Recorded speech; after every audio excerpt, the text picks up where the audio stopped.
Welcome to EPG Pathshala. I am Kamlesh Kumar, Tata Institute of Social Sciences, Mumbai.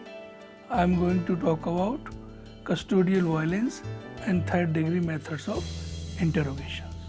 Custodial violence and abuse of police power have emerged a major issue of human rights concern and one of the root obstacles to democracy and development of human well-being in contemporary societies.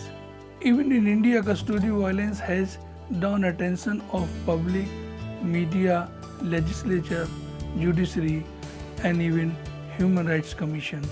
Nevertheless, judicial activism, widespread media coverage, initiative taken by the National Human Rights Commission, custodial violence has not come down or shown their decreasing concern of torture in police custody.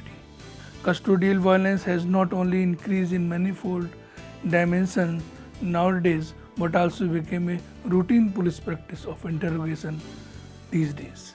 A study indicates that generally the victims of custodial crimes or violence are poor, women, children and disadvantaged people, those who have belonged to bigger section of society, the poor and socially excluded groups and people with little or no political or financial power are unable to protect their interests and rights in the state custody. In this context of custodial violence, first question is what is a custodial violence and how abuse of power by police are not peculiar to India only, but it is a widespread problems in the international community. The nature and challenge almost global. Use of torture in police custody is universal phenomena causing custodial violence, which has a devastating effect on physical and mental health as well as social functioning of individuals, the families, community and society at large. The victims remain in the state of fear and horror whenever they remember their agony and hatred of custody. Although at the universal level, various efforts have been initiated in the past which set out best practices, benchmark, have not even proven enough to curb the menace of custodial violence and torture yet around the globe, including India. According to the Article 1 of the United Nations Convention Against Torture and other cruel, inhuman or degrading treatment, in 1984, torture is defined as any act by which severe pain or suffering, whether physical or mental, is intentionally inflicted on a person for such purposes as obtaining from him or a third person information or a confession, punishing him or an act he or she or third person has committed or is suspected of having committed, or intimidating or coercing him or third person, or any reason based on discrimination of any kind when such pain or suffering is inflicted by or at the instigation of, with the consent of, acquiescence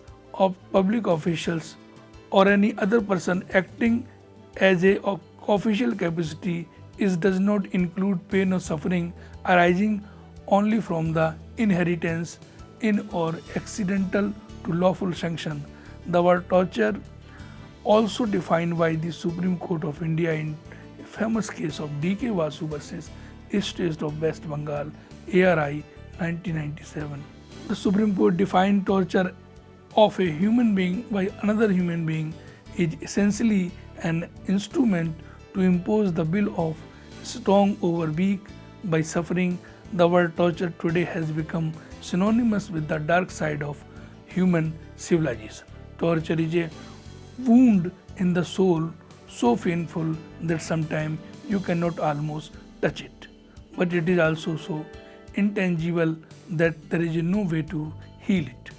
Torture is like anguish in your chest, cold as ice and heavy as a stone, paralyzing as sleep and dark as the abyss. In all custodial violence, the area of real concern is not only infliction of body pain but the mental agony which a person undergoes within the four walls of police station or police lockup, or you can say police custody. Whether it is physical assault or rape in police custody, the extent of trauma on a person experience is beyond the purview of law. The data indicate that almost 1,000 of people died in custody of police despite the vibrant media Human Rights Watch to the issue of torture in police custody. The figure given has only registered cases with the police authority. However, the number could be more than that. Many cases which are not suppressed. However, the number could be more than that. Many cases of custodial violence which are suppressed for various reasons. However, there is a stigma attached to the law enforcement agency or police if any case registered against them as a custodial violence.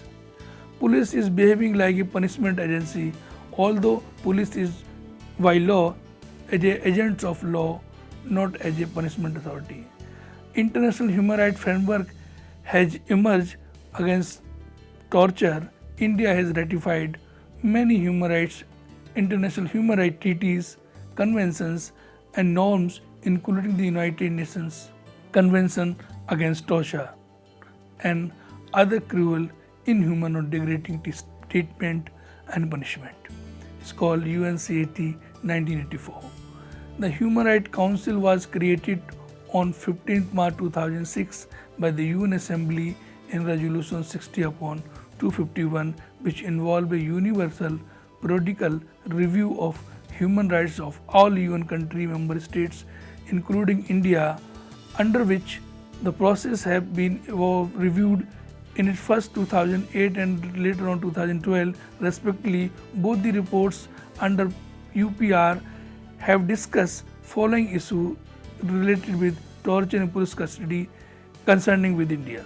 First is a special rapporteur on the question of torture to be permitted to carry out a mission to Indian territory as the request of UN special rapporteur has been waiting for many years. The second is UN Convention Against Torture is being actively processed by Government of India, which has ratified the convention in 1997 and has also consistently claimed that there is a domestic law which have to present the act of torture.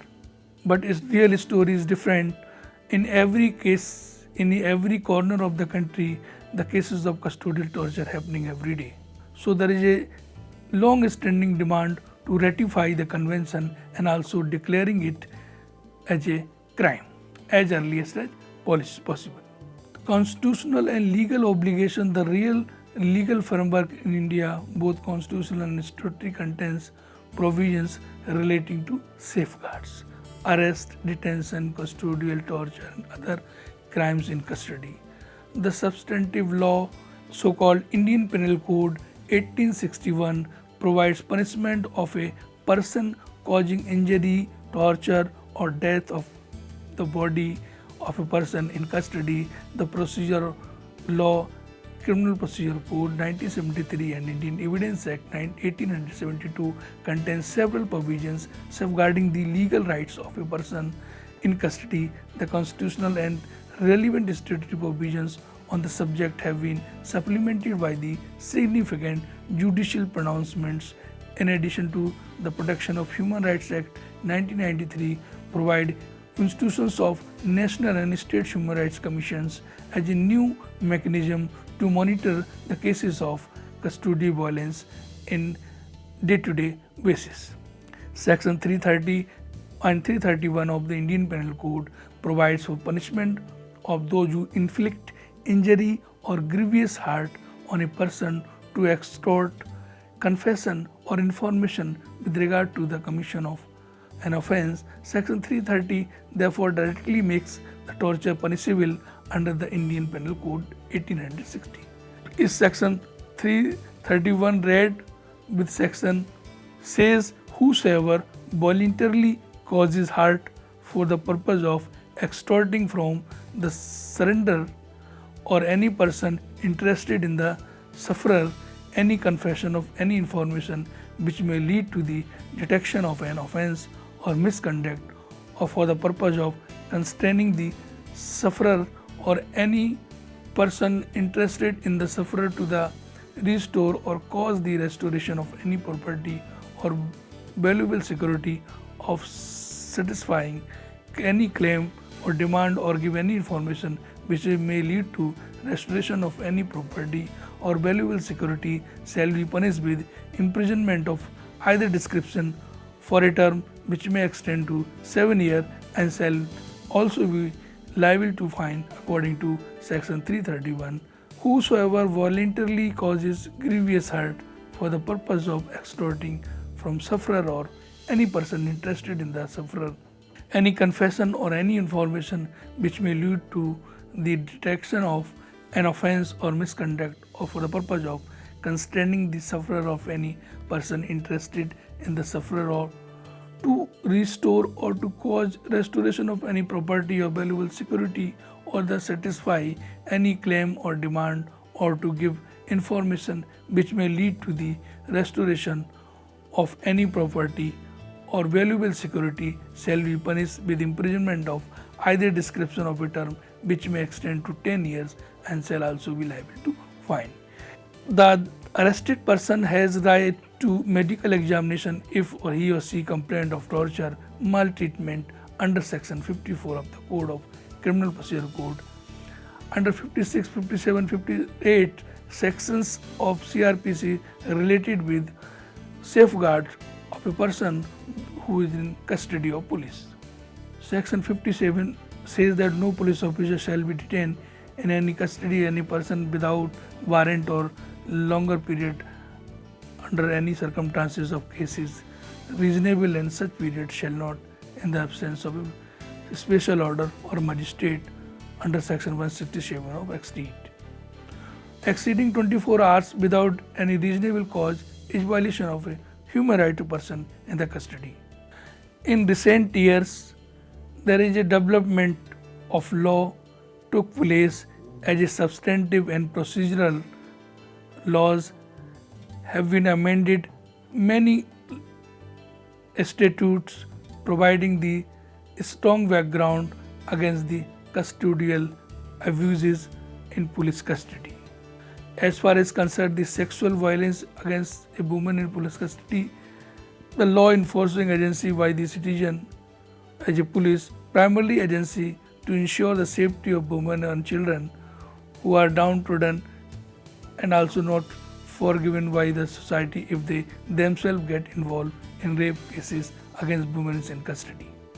Custodial rapes are concerned, section 376 IPC of the Indian Penal Code was amended, which provides special treatment under a new section 376 clause 2, the Criminal Law Amendment Act 1983. It says that rape committed by a police officer, a public servant, a member of jail or hospital staff on women in his custody, and enhances the minimum punishment in such cases to 10 years as against 7 years already in case of normal rape cases. So in case of custodial rape in police custody, the punishment is enhanced 3 more years. As far as the section 176 of Code of Criminal Procedure 1973, the recent amendment took place in procedural law, Criminal Procedure Amendment Act 2005, which says that section 176 of CRPC inserted a new word where any person dies while in custody of police, replaced with the new subsection 1A, which says that any person dies or disappears or rape is alleged all to have been committed on any woman while such person or woman in the custody of police. Magistrate or the court under this code is addition to the inquiry of investigation held by police. So it means a judicial and magisterial inquiry is made compulsory or mandatory through this act, beside the police inquiry in custodial violence cases. It is also noteworthy to mention here that comprehensive bill has been drafted and introduced in the 14th Lok Sabha House of the Parliament by Sri Mohan Singh, Member of Parliament, the Custodial Crime Prevention, Protection and Compensation Bill 2006. That bill was debated and discussed in Parliament but could not pass it because it lacks majority. This bill has defined the offence of custodial violence and setting up the custodial commissioner for vigilance the custodial cases at the lower or district level. In 2008, recently, an amendment took place when the Parliament had received custodial safeguard for arrested person in police custody. The salient feature of this act are the followings: curbing the power of arrest through issuing a notice by the police before making any arrest, victim and witness protection program, and also victim compensation scheme was launched. Moreover, a torture bill 2010 known as a Prevention of Torture Bill was placed in Parliament, but it could not also pass because lack of political will. So this bill, Prevention of Torture Bill 2010, referred to the Standing Committee of Parliament, which is examining the pros and cons regarding police torture in India. So these are the latest development took place against custodial violence which has caused by police torture in police custody. The definition of torture also defined by this bill says that inconsistent with the definition of torture in the Convention Against Torture. So it is not same definition as in Convention Against Torture. The bill says that mental pain or suffering that does not include in some act which may constitute torture. The bill dilutes existing law by imposing a time limit of 6 months and requiring prior government sanction for trying those who are accused of torture. It means after so many years of journey against torture, the impunity for torturer is still prevalent in India. That is also one of the major factor for custodial violence in the country. We'll see the judicial response to custodial violence. The Supreme Court and High Courts in their several landmark judgments upheld the police personnel do indulge in custodial violence cases, and through their creative interpretation of statute and human rights law at national and international level, they have developed some mechanisms to prevent custodial violence cases. The leading case of Neelavati Behera versus State of Odisha 1993 and D.K. Vasu versus State of West Bengal 1997, the Supreme Court held that claim of sovereign impunity arising out of state discharging sovereign function is held to be no defense at all against the act of violation of the constitutionally guaranteed fundamental rights or human rights in the police custody. So the court further held that there is a great responsibility on the police authority of ensure that the citizen in their custody, they should not be deprived of right to life and personal liberty as inherent in Constitution of India in any circumstances. These landmark cases, the court has judiciously applied their interpretation and evolved a custodial jurisprudence in the country. Not only judiciary of higher judiciary, Supreme Court and High Court acted upon the custodial violence cases also controlled by the State Human Rights or National Human Rights Commission through the Protection of Human Rights Act 1993. From very beginning of institution of National Human Rights Commission has adopted the methodology of mandatorily reporting of custodial abuse cases by the authority to the National Human Rights Commission within 24 hours of its occurrence, and also taken the initiative of reform of custodial institutions and compensation and rehabilitation of the victims through recognizing their human rights. According to the National Human Rights Commission, the majority of the complaints received by the National Human Rights Commission is coming from state of Uttar Pradesh since many years, despite the state of Uttar Pradesh has its own State Human Rights Commission which was set up in 2002. And that was the very disturbing factor to the National Human Rights Commission.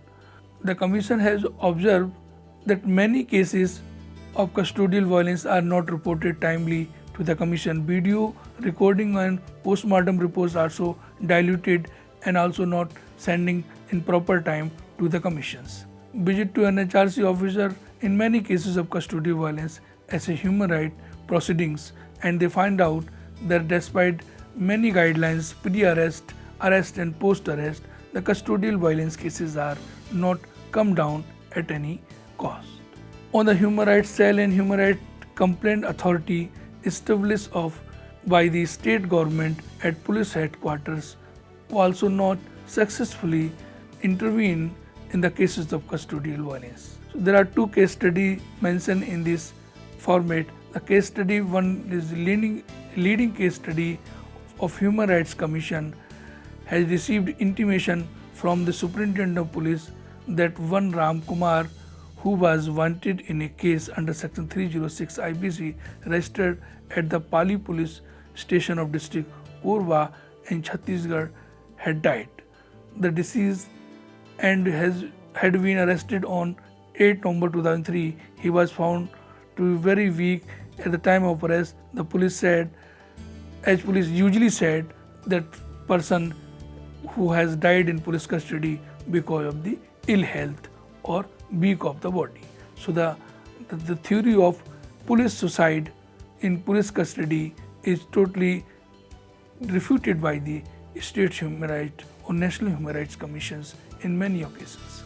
So in this case also, the Human Rights Commission has found the district hospital who was declared as a dead of deceased person. After pursuant to the direction given by the Commission, an inquiry into the circumstances of death was conducted by Sub-Division Magistrate of Korba district of Chhattisgarh.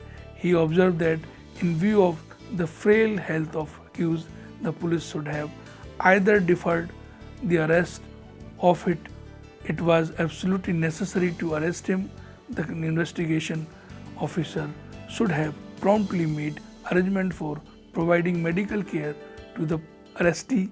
On consideration of the magistrate inquiry report, the Commission felt that Ram Kishore, who died in police custody, dealt in inhuman manner, and so cause notice under Section 18 of PHRA was issued to the government of Chhattisgarh. The state government did not respond to the notice issued by the Commission. The Commission observed that the offence made by the accused under Section 306 IPC was cognizable. The police undoubtedly was empowered to arrest him, which was unnecessary and without a warrant. At the same time, humanitarian concern should have not taken into consideration, completely ignored as police while exercising the power conferred on it by the law. In the instant case, the arrest of Ram Kumar, deceased person, could have been reasonably deferred for the some time in view of his ill health, but it could not be done. So the police was considered as a dereliction of their legal duty and not taking consideration of the accused's health and human rights. The case second related with custodial violence in police custody. The Superintendent of Police Palakkad sent a communication to the Commission that a person the name was Sampath, is 30 years, was arrested by the police of town North Police Station on 29th March 2010. He complained of uneasiness and chest pain and collapse in lockup. He was taken to the district hospital Palakkad but was declared brought dead. In response to the notice, the district magistrate Palakkad, Kerala submitted a copy of the inquest, postmortem and magisterial inquiry reports. The inquest proceedings and postmortem report revealed more than 30 wounds and 63 respectively on the body of deceased. All these injuries were ante-mortem, means they were taking place before his death. And these wounds of on the diseased body, they were vital in nature, and enormous infusion of bleeding caused death in a person in the custody. The magistrate inquiry revealed the deceased died of police torture. The magistrate concluded on the basis of the statements of witnesses, including policemen and relative and other record, that the death of Sampath occurred due to brutal physical torture while he was in police custody. Upon consideration of the reports on 20th August 2010, the commission observed that the deceased Sampath was in police custody as per the postmortem report, and has 63 injuries were found on his body. Magistrate concluded that the sympathize due to brutal physical torture while in police custody is a case of prima facie of human rights violation. Commission thus issued a notice to the Chief Secretary, Government of Kerala, Thiruvananthapuram, calling upon to show cause as why interim relief may not be recommended to the victims or next of kin of disease. The Commission on 10th November 2010 considered and reply always the report received from the CBI and observed that Sampath and two others were brutally tortured by police officials while untimely ultimately led to his death. It clearly indicated that police high-handedness and recommended interim relief to the victims and their family. The amount to 5 lakhs to the next of kin of Sampath. The Department of Kerala. The custodial violence cases can be dealt by human rights NGOs and civil society simultaneously can participate for better protection of person in the police custody. To securing custodial justice in police custody, among them People's Union for Civil Liberties, People's Union for Democratic Rights, South Asian Human Rights Documentation Center, and Asian Center for Human Rights, Penal Reforms and Justice Administration, Commonwealth Human Rights Initiative are very few at national level. Also, Amnesty International and Human Rights Watch, they are closely watching, monitoring, documenting, researching the issue of torture in police custody. Through fact-finding, lobbying, networking, advocacy and research of custodial crimes and highlighting the plights of the victims next of kin. However, there are many more areas which are still civil society and individual citizen can also play a proactive role in prevention and rehabilitation of victims of custodial violence in India and elsewhere.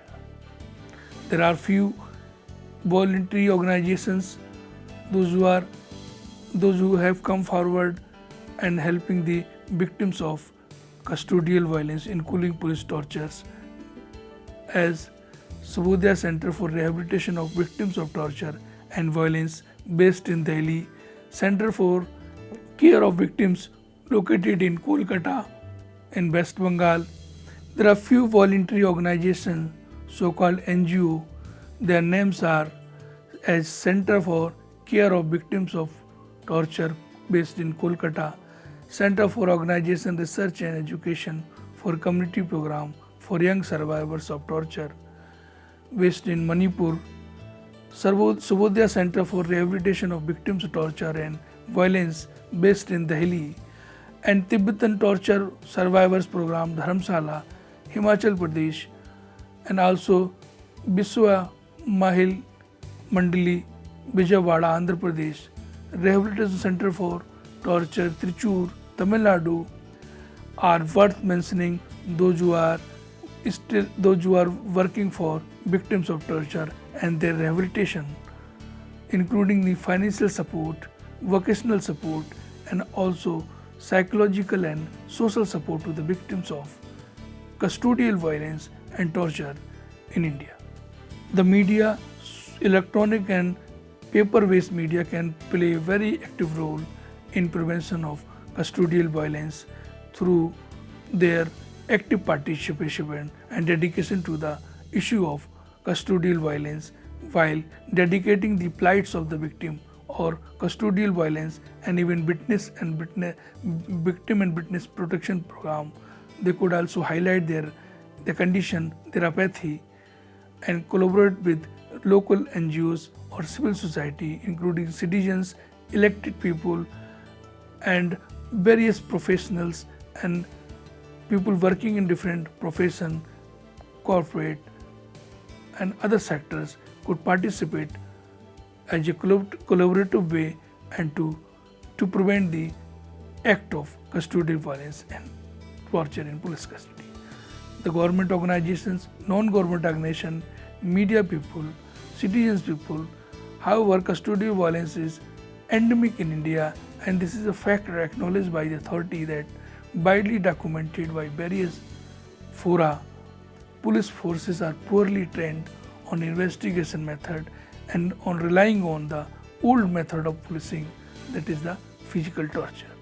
The custodial violence, including torture in police custody in India, is a dilemma because it's used by the police and accepted by the few peoples or a larger section of the society believe that the torture is an instrument which can solve the criminal cases and provide them speedy justice, may be beyond the law of country. So it is alarming high time the public has to change their attitude regarding use of torture by police for expecting speedy justice, and that can be change a social life and make a difference in combating custodial violence and torture in the country. Thank you very much for watching this video.